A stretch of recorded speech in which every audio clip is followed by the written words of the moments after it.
Lepo vas pozdravljamo, gledalke in gledalci, ob spremljanju torkovega VTV magazina.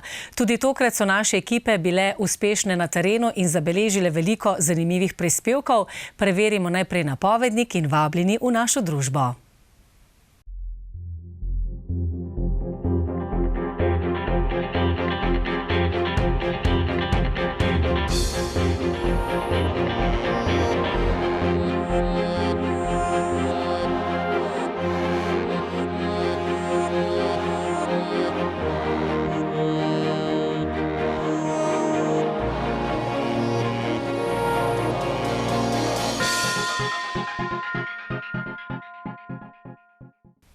Podjetje Hisense Europe je v industrijskem parku v Velenju zagnalo nove sončne elektrarne.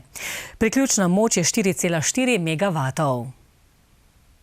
Podjetje Hisense Europe je v industrijskem parku v Velenju zagnalo novo sončno elektrarno. Priključno moč ima 4,4 megavate. Torej skupaj z obstoječimi sončne elektrarne v industrijskem parku Hisense Europe dosegajo moč 5,3 megavatov, kar je po njihovih podatkih druga največja sončna elektrarna v Sloveniji. To investicijo oziroma z to otvoritvijo sončne elektrarne Gorenje izpolnjuje dva cilja. En od teh dveh ciljev je, da želimo imeti povečan delež energije iz obnovljivih virov, druga pa vsekakor tudi, da želimo imeti konkurenčno ceno energije. Skupaj z obstoječimi sončnimi elektrarnami, ki jih imajo v Gorenju že od leta 2010, bodo tako iz tega vira lahko pokrili 12% energijskih potreb podjetja. Kar se tiče pa same investicije, pa moram poudariti, da smo se z partnerskim podjetjem odločili za tako imenovani Power Purchase Agreement, PPA, po kateri elektrarno financira in zgradi partner, mi pa v bistvu plačujemo potem glede na odvzeto energijo. Sončne elektrarne pokrivajo 18.750 kvadratnih metrov streh. So eden izmed večjih projektov, ki jih izvajajo na področju trajnosti. V obnovo streh, na katerih so nameščene sončne elektrarne, so za zagotavljanje statične ustreznosti investirali 1,2 milijona evrov. Načrtujejo pa tudi širitev sončnih elektrarn. Najprej bomo proučili, rabimo vse ena 2 kvartala, da proučimo, kakšna je dejanska proizvodnja te elektrarne v primerjavi z napovedmi in vkolikor bojo te napovedi se pokazale tudi kot realne in upoštevaje še nekatere druge faktorje, imamo v nadaljevanju možnost razširitve še za 4 megavate, seveda z ustreznim faznim pristopom, je pa res skupaj lahko gremo na 8 megavatov. Trajnost je ena od glavnih vrednot ter strateška usmeritev skupine Hisense po vsem svetu. V luči prehoda na nizkoogljično gospodarstvo ter učinkovite rabe obnovljivih virov so v Hisense Europe zagnali več projektov. Kot rečeno, je ta energijska učinkovitost oziroma povečevanje deleža energije iz obnovljivih virov samo eden od segmentov naših prizadevanj na področju trajnosti. Tukaj imamo na področju tako proizvodne samih izdelkov, kot tudi naše družbene odgovornosti odprtih kar nekaj projektov. Pred kratkim smo v naši tovarni kuhalnih aparatov zamenjali tehnologijo 6-valentnega kroma z 3-valentnim kromom. Uvajamo številne druge optimiranja porabe energije. Upeljali smo pred kratkim tudi centralni nadzorni sistem nad porabo vseh energentov z stotinami mikrolokacij, ki jih spremljamo v vsakem trenutku in še bi lahko našteval. Seveda, kot že rečeno, energija ni vse, oziroma to področje ni vse, je tudi področje družbene odgovornosti, kjer smo ravno včeraj uspešno zaključili auditiranje za certifikat ESA 8000, to je Social Accountability certifikat, ki v bistvu ocenjuje, kako družbeno oziroma socialno odgovorno podjetje ravna. Lani so na področju trajnosti dosegli nov mejnik, srebrno priznanje EcoVadis, s čimer se uvrščajo med 15% najvišje ocenjenih podjetij v svetovnem merilu. Na Ljubnem ob Savinji gradijo 3 hiše za družine, ki so se morale izseliti iz domov zaradi poplav avgusta leta 2023. Prvi poplavljenci se bodo lahko vselili v prvi polovici letošnjega leta. Občina Ljubno je ena izmed občin, ki je bila v ujmah avgusta leta 2023 med najbolj prizadetimi. Vlada je aprila lani sprejela sklepe o odstranitvi 20 objektov v občinah Ljubno ob Savinji in Luče, ki zaradi poškodb niso bili več primerni za bivanje. Lastniki so lahko izbirali med gradnjo nadomestitvenega objekta, izplačilom odškodnine ali nakupom nadomestne nepremičnine. Prve nadomestne gradnje v občini Ljubno bodo dokončane v prvi polovici letošnjega leta. Mi smo kar uspešni, kar se tiče umeščanja teh nadomestitvenih objektov v naši občini. Kar tule na tej ožji lokaciji imamo 3 hiše, malo naprej se gradi še ena in če pogledamo proti Juvanju, je v gradnji še 5. To se pravi, da res aktivno delamo za te družine, ki so izrazile to željo, jim omogočili te lokacijske preveritve oziroma spremembo namembnosti zemljišč in delamo naprej. Jaz verjamem, da bomo tudi za te to drugo serijo sklepov, ki smo jih dobili pred kratkim, oziroma so v obravnavi, da bomo tudi njim znali v čim krajšem času pripraviti lokacije, kjer bodo lahko gradili svoje hiše. Povprečna velikost hiše bo med 100 in 150 kvadratnih metrov, odvisno od dogovorov s posameznimi družinami in njihovih potreb. Od tega bo odvisna tudi cena gradnje posamezne hiše. Občina Ljubno je komunalno uredila vse 3 parcele, račun pa bo izstavila državi. Sredstva za gradnjo hiš zagotavljajo lastniki sami, država pa jim je za njihove v poplavi uničene stanovanjske objekte že nakazala finančna sredstva. Mi smo tule naredili 3 lokacijske preveritve, potem tudi 2 predstavitvi kmetij in še en posebej podrobnejši prostorski načrt. Čakajo pa nas seveda še nekje umestitev. Po nekih naših pričakovanjih gre za 10 družin, ki jim že iščemo oziroma že imamo pripravljene določene lokacije. Z njimi se pogovarjamo, da dobimo tudi njihovo mnenje, njihove želje, da čim bolj upoštevamo pri umestitvi teh objektov. To se pravi, enih 10 parcel bomo v nadaljevanju še rabili. Trudijo se kar najbolj upoštevati želje ljudi, ki se bodo preselili v nove domove. Vse te hiše, ki so zdaj umeščene, so po željah lastnikov oziroma teh družin. In prav veseli smo, da so tudi sami zelo aktivno sodelovali pri tem. Res smo ogromno se pogovarjali, ogromno koordinirali, ampak kot sem že rekel, na koncu dobili izplen, ki smo ga vsi pričakovali in s katerim smo vsi zadovoljni. Župan je poudaril, da je najpomembnejše, da so se ljudje iz nevarnih poplavnih območij preselili na varne lokacije. Na Ravnah na Koroškem je potekala novinarska konferenca, na kateri je župan dr. Tomaž Rožen predstavil aktualne vsebine. Njihov proračun je letos težak 93 milijonov evrov. Od tega bo za sanacijo po poplavah namenjenih 69 milijonov evrov. Kot pravi župan, gre leto za rekorden proračun, ki je izrazito konceptualno naravnan, saj je večina postavk v njem še v fazi načrtovanja. Poleg teh sanacijskih potez pa zajema tudi druge investicije na področju športa, zdravstva in pa tudi komunalnega urejanja za stanovanjsko gradnjo. Največji je zagotovo sanacija po poplavah, kamor spada kulturni center občine Ravne, kamor spada tudi nadaljevanje obnove osnovne šole Koroški Jeklarji, obnova plazov in pa so tudi cest, ki so bile po poplavah uničene. Ampak z občinsko upravo, ki bomo nekoliko ukrepili in pa zunanjimi pomočniki, sodelavci, bomo seveda to lahko izpeljali. Na Ravnah bodo komunalno uredili tudi območje Češovje jug. V fazi priprave je novo naselje za 32 hiš. Ocenjena vrednost investicije je okoli 2 milijona evrov. Parcele bodo stale med 50 in 70 tisoč evrov. Velike bodo od 500 do 700 kvadratnih metrov. Kolikor bomo to uspeli, bo zagotovljeni pogoj za gradnjo v prihodnjem letu, kajti 1,5 leta rabimo za samo komunalno ureditev. Z novim prizidkom se bo širil in moderniziral zdravstveni dom Ravne na Koroškem. Občina bo prispevala 880 tisoč evrov, ostalo bo pridal javni zavod sam.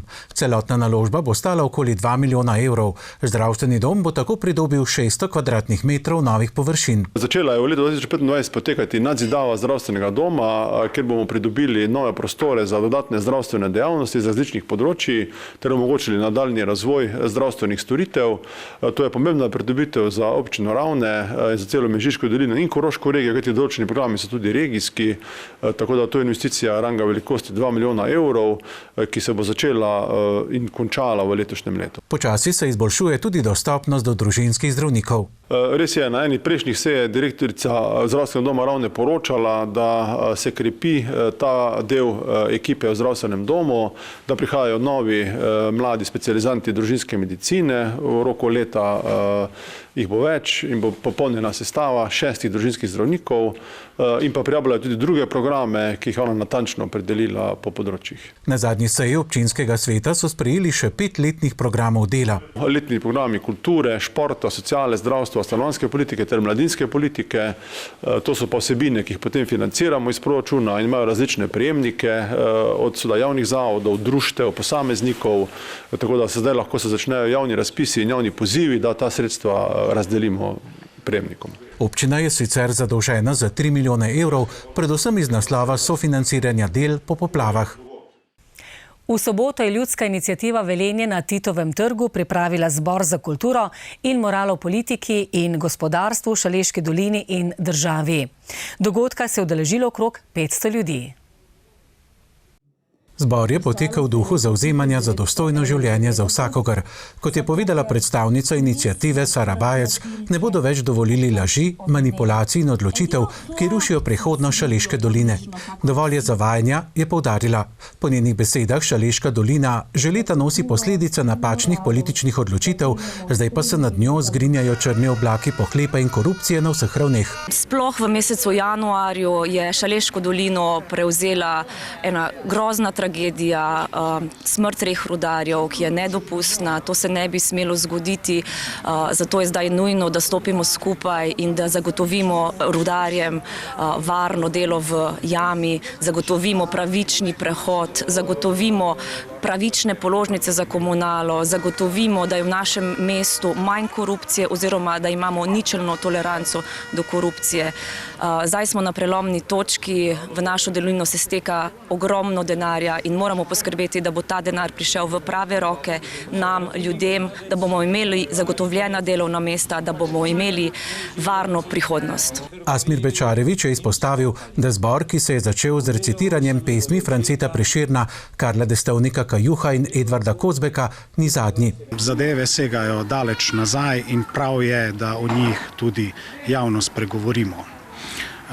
Januarja je začela na papirju obratovati termoelektrarna kot toplarna. Njen stranski produkt naj bi bila elektrika, ki se je kar hitro prodala na javni dražbi za ceno, ki je dosti nižja od stroškovne cene termoelektrarne Šoštanj.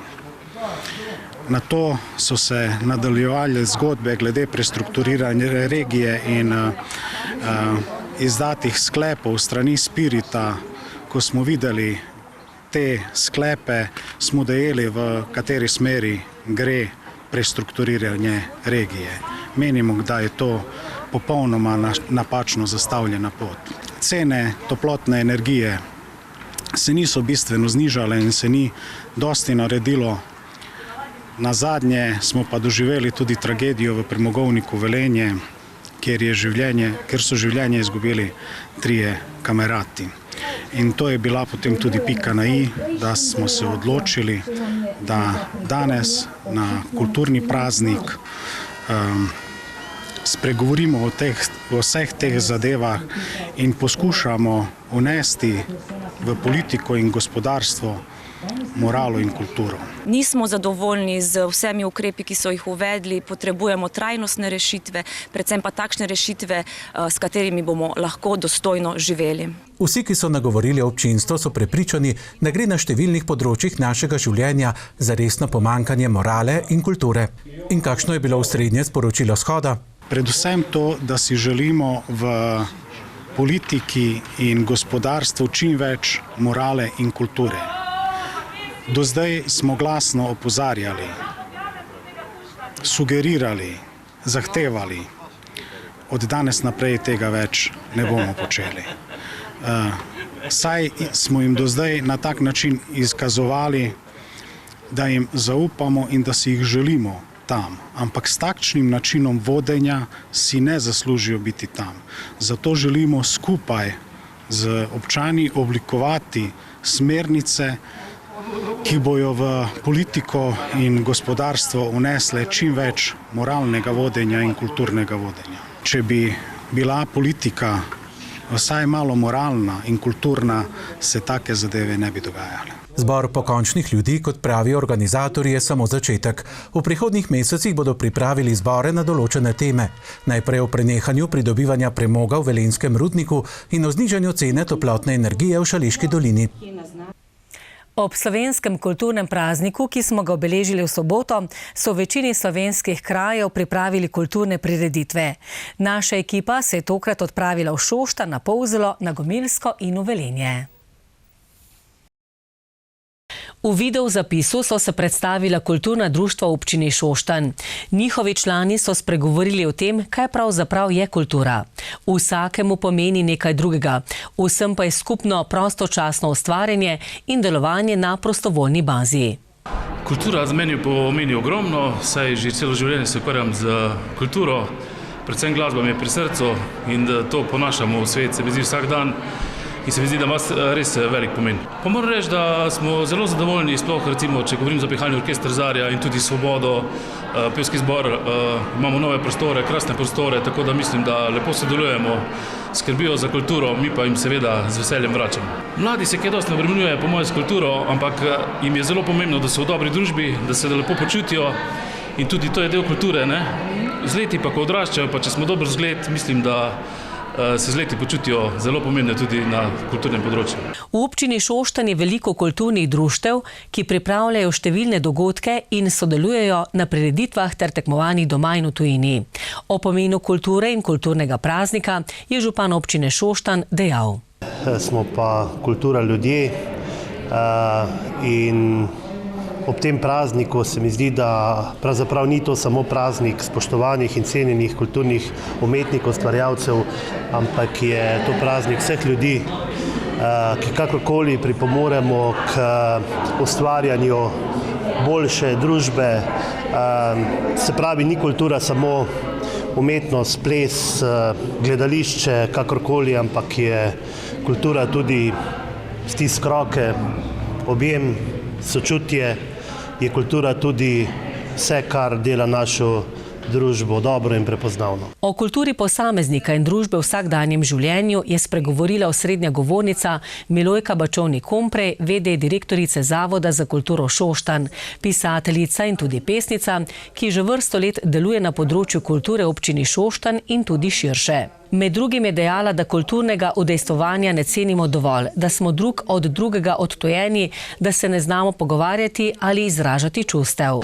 Vemo, kaj je kultura, da je to pravzaprav naš vsak dan, da ločimo kulturo in zabavo in da ločimo kulturo in umetnost. Jaz poudarjam in prisegam na umetnost, to da tudi dodano vrednost človeku in zaslužimo si, da nekako živimo nekaj več, da doživimo nekaj več. Kulturni program so soustvarili recitatorja KŠTD Vulkan Bele vode, Katarina in Urban Meža, trobilni ansambel pihalnega orkestra Zarja in Šoštanjske meščanke. Obiskovalci prireditve so napolnili veliko dvorano kulturnega doma na Polzeli. Po pozdravu župana jim je najprej o svojih spoznanjih v zvezi s Francetom Prešernom spregovoril pisatelj magister Ivan Sivec, ki je pozneje predstavil tudi svojo novo knjigo oziroma 9. slovensko grajsko zgodbo z naslovom Upanje nikoli ne umre. Letošnje praznovanje slovenskega kulturnega praznika je v naši občini nekaj posebnega. Na pot smo namreč pospremili še eno knjigo, novo knjigo, ki govori o zgodovini Polzele, o zgodovini malteških vitezov na Polzeli. Seveda knjiga je napisana kot roman, prepleta se ljubezen in zgodovina, tako da je za vsakega bralca še posebej privlačna. Gre za roman v zgodovinsko preverjenih časih delovanja malteškega reda na Polzeli. Ivanu Sivcu je sicer malteški viteški red dobro poznan že iz domače komende. Ko sem imel literarni večer v Andražu, pa je k meni pristopil župan, pa je rekel, a si da tudi kaj napisati iz našega kraja, sem rekel, bom videl, bom pregledal literaturo in na srečo je tukaj zelo bogata zgodovina. Z županom sva takoj dobila ploden stik in me je zelo navdušil, prav tako pa nagradil, sem dobil precej podatkov, potem pa vitez Ciraj, prvi slovenski vitez Ciraj, mi je pa tudi veliko posredoval podatkov, pa hkrati mi je tudi napisal spremno besedo za knjigo. Tako da je v bistvu ena celovita knjiga, taka, ki prikaže to v celoti, hkrati pa tudi v bistvu podarim ljubezensko zgodbo. Ljubezen je večna, ljubezen je večno živela, pa tudi upanje. Zato jaz pravim, upanje nikoli ne umre. Obstaja knjiga Upanje umre zadnje. Ampak če zadnje umre, potem umre. Pri meni pa upanje nikoli ne umre, zato je tudi tak naslov, podnaslov pa Legenda o Andražu, malteškem vitezu s Polzele. Na prireditvi pa je domači moški pevski zbor tudi prvič zapel novo himno Polzele, katere avtorja sta magister Ivan Sivec in skladatelj ter polzelski rojak, lanski prejemnik Prešernovega cekina magister Ivan Florjanc. Sej v preteklosti so že bili razni poskusi, spomnim se še kot otrok, kot osnovnošolski mladenič, da smo že peli razne pesmi, ki smo jih poskušali takrat na Polzeli ustoličiti kot našo himno, pa nobena se pravzaprav ni prijela. Zdaj jaz verjamem, da ta se bo po skoraj 30 letih, imamo zdaj spet eno svoje besedilo. Moram pa reči, da sem tukaj iskreno hvaležen gospodu Sivcu, pa tudi gospodu Ivanu Florjancu, našemu rojaku, skladatelju, da sta združila moči, res izklesala pravzaprav končno obliko besedila, ki dejansko odraža našo identiteto, poistovetimo se krasno prav z vsako besedo iz te pesmi in seveda magister Florjanc, Ivan, naš rojak, je to pesem tudi uglasbil na tak jaz ocenjujem, dost preprost način. Posebej slovesen trenutek na prireditvi pa je bila podelitev Prešernovega cekina. Prejela ga je vodja likovne sekcije Kulturno-umetniškega društva Polzela Mojca Korošac. Ona je skozi celotno svoje kulturno udejstvovanje, likovno udejstvovanje naredila toliko na Polzeli, da malo kdo. In se mi je zdelo, da je pa v tem času, ko je višek njenega ustvarjanja, ravno pravi trenutek, da ji podelimo to priznanje. Tako sem mi prej rekel, ne samo kot zahvalo za vse, kar je do sedaj naredila na tem področju, na splošno na področju kulture, ampak tudi še na nek način kot spodbudo za vnaprej.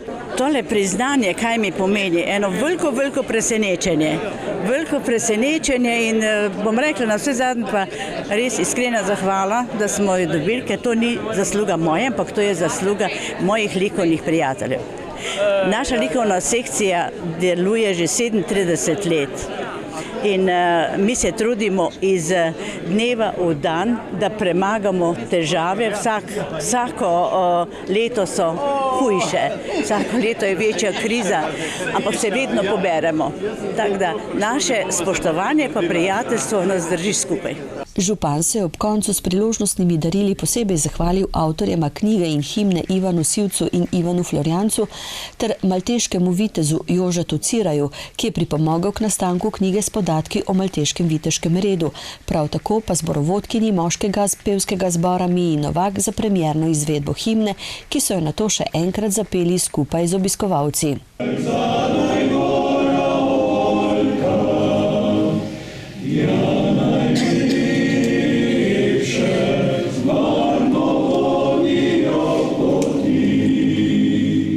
Večer je z glasbo popestril duo Vivače oziroma harmonikarja Suzana Hrast in Miha Plevčak. Seveda pa so vsi udeleženci lahko kupili roman Upanje nikoli ne umre po promocijski ceni, prav tako s podpisom avtorja. Tudi letos se je v dvorani Doma krajanov Gomilsko zbrala množica obiskovalcev, ki so jih organizatorji prireditve nagovorili z geslom Eden drugmu ogenj dajmo. Prireditev so posvetili 230-letnici smrti dramatika, gledališčnika, pesnika, šolskega nadzornika in zgodovinarja Antona Tomaža Linharta. Zato je domača gledališka skupina odigrala odlomka iz komedije Županova Micka in Ta veseli dan ali Matiček se ženi. Ker je bil Linhart tudi šolski nadzornik in pobudnik za ustanovitev podeželskih šol, na Gomilskem pa se lahko pohvalijo z 215-letno tradicijo šolstva, so učenci podružničnih šol Gomilsko in Trnava pod mentorstvom svojih učiteljic na oder v sodobni različici postavili Prešernovo balado Od lepe vide in povželi navdušenje gledalcev. Prireditev je obogatila tudi sopranistka Eva Černe Avbelj.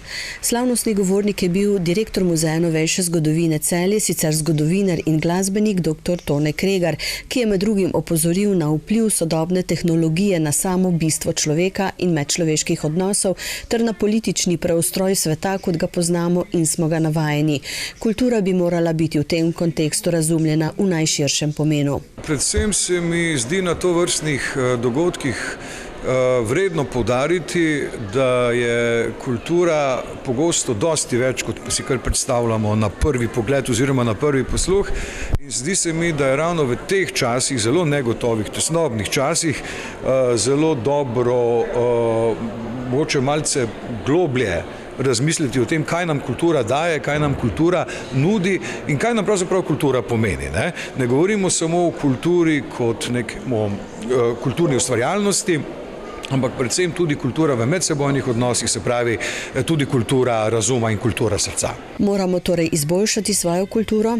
Če se bomo poboljšali, ne bo nič škodilo, bo pa že dosti, da če se ne bomo poslabšali. Župan občine Braslovče Tomaž Žohar je na prireditvi podelil Prešernov srebrnik, ki so ga za neprecenljiv prispevek k ohranjanju pevskega izročila in za 65 let delovanja prejeli pevci moškega pevskega zbora Karel Virant, zborovodkinjo Anjo Jezernik. Ob tej priložnosti so v Kulturno društvo Gomilsko sprejeli prvošolce podružničnih šol Gomilsko in Trnava. Dogodek, ki je potekal že petič zapovrstjo, je združil kulturo in literaturo. Z njim so se poklonili znanim literarnim ustvarjalcem, ki so se z velikimi črkami zapisali v slovensko literarno in družbeno zgodovino. Pokazali smo, da je kultura v bistvu zelo pomemben del življenja. Pa še nekaj. Ste se kdaj vprašali, zakaj beseda kultura je tako vseobsegajoča? Poglejte, kultura bivanja, kultura vožnje, kultura sobivanja. Ja, poslušajte nekaj, se pravi, da kultura je ena od zadev, ki je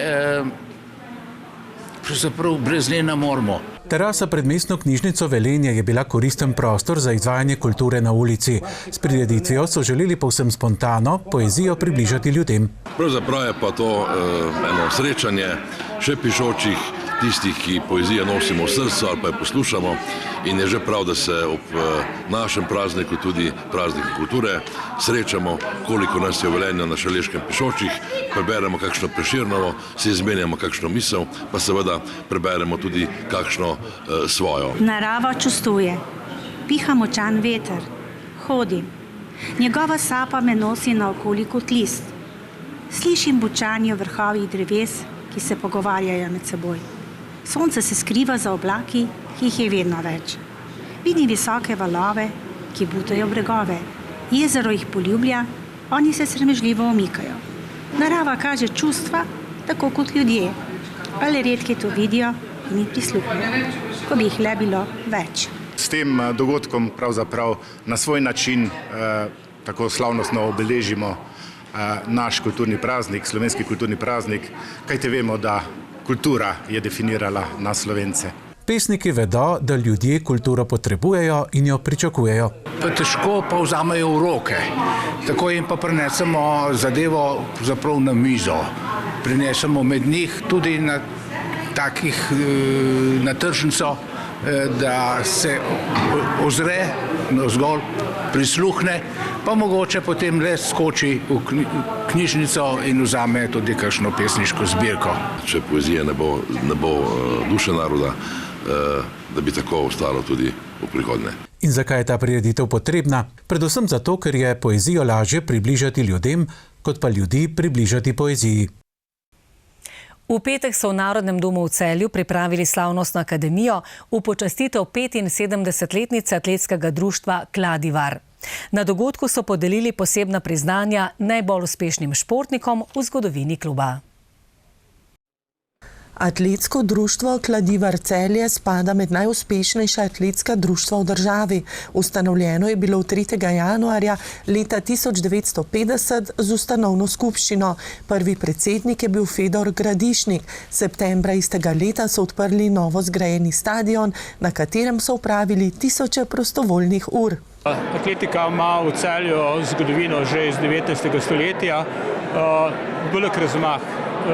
Je začela pa seveda po drugi svetovni vojni. Že takoj po začetku vojne so Kladivarjevi atleti prednjačili v tako takratni jugoslovanski državi.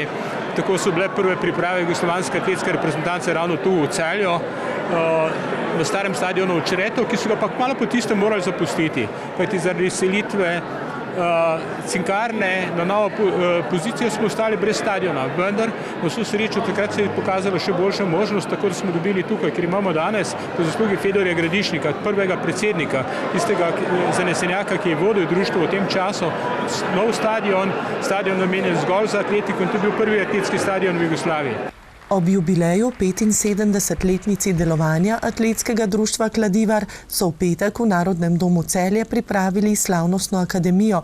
Udeležili so se številni najboljši športniki, sedanji in bivši člani atletskega društva Kladivar. Danes smo podelili priznanja, plakete so dobili bivši predsedniki društva, ki so vodili društvo skozi ta leta, seveda živeči še, in pa seveda tisti Kladivarjevi atleti, ki so bili udeleženci olimpijskih iger in pa njihovi trenerji. Atleti Kladivarja so v vseh letih delovanja kluba osvojili več kot 1000 naslovov slovenskih in jugoslovanskih prvakov v vseh kategorijah, prispevali več kot 500 reprezentančnih nastopov, več kot 100 državnih rekordov, osvajali odličja na največjih tekmovanjih, dali 19 olimpijcev in en svetovni rekord. Številke so izjemno visoke. Tako da ravno zaradi poplave, ki so se zgodile recimo 90. ko je bil uničen tudi velik del arhiva atletskega društva Kladivar, natančnih številk trenutno društvo ne razpolagamo. Lahko pa rečemo, da je bilo več kot 500 Kladivarjevih atletov v državnih reprezentancah, tako v bivši Jugoslaviji kot Sloveniji. Skupno število rekordov gre krepko čez 1000. In še danes smo, ko pogledate tablice slovenskih rekordov, so Kladivarjevi atleti vsej v eni četrtini zastopan, ponekod v nekaterih recimo kategorijah pa tudi celo več kot tretjina. Na slavnostni akademiji so najboljšim atletom v zgodovini kluba podelili priznanja. Tudi Marjani Lubej, ki je bila jugoslovanska in slovenska rekorderka v šprintu na 60 metrov, 100 metrov, 200 metrov, 400 metrov in 100 metrov z ovirami. Povabila na slavnostno akademijo se je zelo razveselila. Ja, pomeni mi veliko. Posebno pa, da se spomnim tistih časov, ki so bili izredno lepi. Še vedno rečem, da življenje, ko sem se ukvarjala s športom, je bilo za mene najlepše. In najlepši mesec v življenju mi je bil takrat, ko sem bila na olimpijadi cel mesec v Mehiki.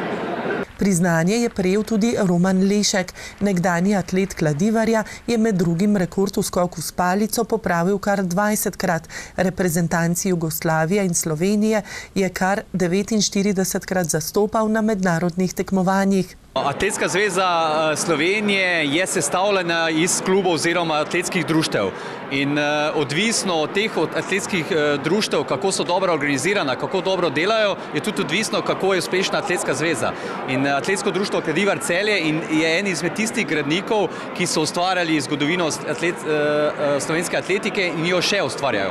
Med mlajšimi atleti je priznanje prejela tudi olimpika Martina Ratej, ki je med drugim v metu kopja na sredozemskih igrah 2009 v Peskari osvojila bronasto medaljo. Ja, zelo lepa prireditev. V bistvu smo se enkrat srečali, ker se drugače v bistvu ne vidimo skoraj nečno. V bistvu sploh s temi atleti, ki so že zaključili kariero in so starejši in da se enkrat podružimo in tudi vidimo rezultate, kar smo dosegli. Lepo je spomine na preteklost in sedanjost. Plaketo so podelili Atletski zvezi Slovenije in Mestni občini Celje kot zahvalo za sodelovanje. No, jaz sem že pri atletskem klubu Kladivar od leta 52, to se pravi že 73 let. Mislim, da sem prav zračunal.